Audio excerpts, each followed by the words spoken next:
All right, future mortgage pros, let's get right into it. If you're gearing up to conquer that state licensing exam, well, you've come to exactly the right place. Let's get you prepped, confident, and ready to absolutely ace this thing. So, here's our game plan. We're going to start with a real-world problem. Break down the loans and lenders you need to know, cover the essential laws, show you how to sidestep those tricky exam questions, and then wrap it all up with a super fast cram session. Let's do this. Okay, first up, the professional hook. Look, none of this is just theory. Everything we're about to cover is designed to help you solve real problems for real people. Let's kick things off with a scenario you are absolutely going to face. So picture this. A client walks in, they've served our country, they have a solid income, but they just don't have that big chunk of cash for a down payment. What's the very first tool you reach for in your toolkit? The answer here is your key to helping them get into a home. And boom, there it is. The VA loan. The VA Loan Guarantee Program is the perfect solution here. It was literally designed for this exact situation. Knowing this isn't just helpful, it's fundamental to being a great loan officer. All right, let's build on that. We're now diving into the core mechanics, the engine room of the mortgage industry. We're going to break down the different types of loans and lenders. You're definitely going to want to pay close attention here. Okay, exam alert. I promise you, you will be tested on the difference between FHA and VA loans. They're both government-backed, sure, but they work differently. The single biggest thing to burn into your brain is this. VA loans often require zero down payment, and no monthly PMI. That is a massive, massive advantage. So where's all this loan money come from? Well, first you've got your depository lenders. The name says it all. They take in deposits. We're talking about your local bank, your credit union. They take the money people put into checking and savings accounts and then use it to fund mortgages. Simple as that. Then you've got the other side of the coin, non-depository lenders. Now, these guys are specialists.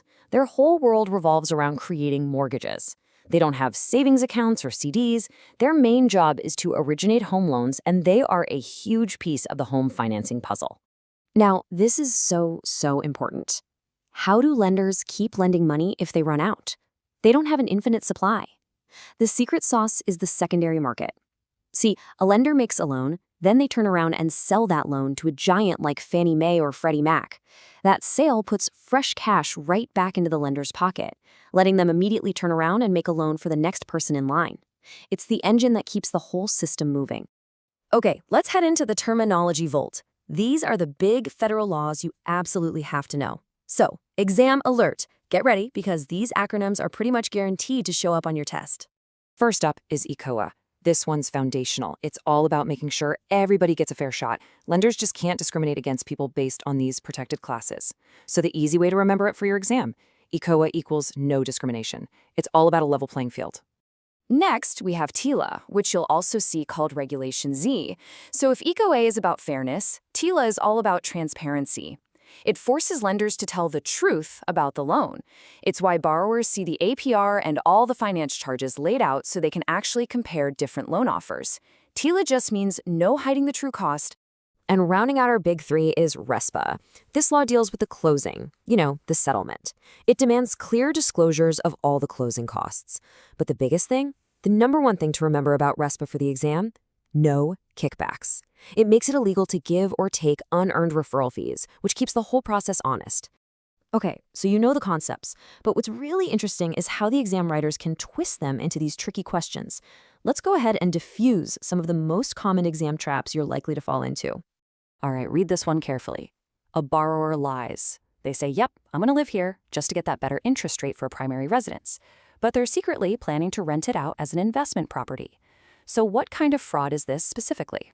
And the answer is occupancy fraud. See, the trap is that they might give you other options like income fraud or appraisal fraud, but this is specifically about lying about who will occupy the property. Knowing these little distinctions is what separates a pass from a fail.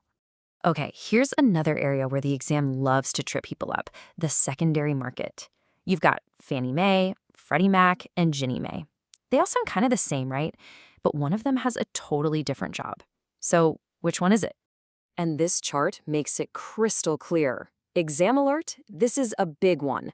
Fannie Mae and Freddie Mac, they buy mortgages directly from lenders. Ginnie Mae does not buy mortgages. What Ginnie Mae does is guarantee the payments on securities that are backed by government loans. Think of Ginnie as the ultimate insurance policy that makes those investments super safe. So just remember, Fannie and Freddie buy, Ginnie guarantees. All right, team, this is it. Time for the rapid-fire recap. Let's lock it all in. If you walk away with nothing else, these are the 3 points you need to have tattooed on your brain before you go into that testing center. Number 1, VA loans are a total game changer for veterans. And its most powerful feature, the one you'll definitely see on the exam, is that zero down payment. Number 2, the secondary market provides liquidity. It's that simple. Fannie and Freddie buy loans, which pumps cash back to lenders so they can keep making more loans. It's what keeps the entire industry's engine running. And finally, number 3, TILA equals truth in lending. It's all about making sure lenders are upfront and disclose the true cost of credit to the consumer, especially through the APR. Look, passing this exam, it's more than just memorizing some facts. It's the key to starting a career built on trust and knowledge. You now have the tools to guide people through one of the biggest decisions of their lives, and to do it the right way, with ethics and integrity. You've got this. Now go crush that test.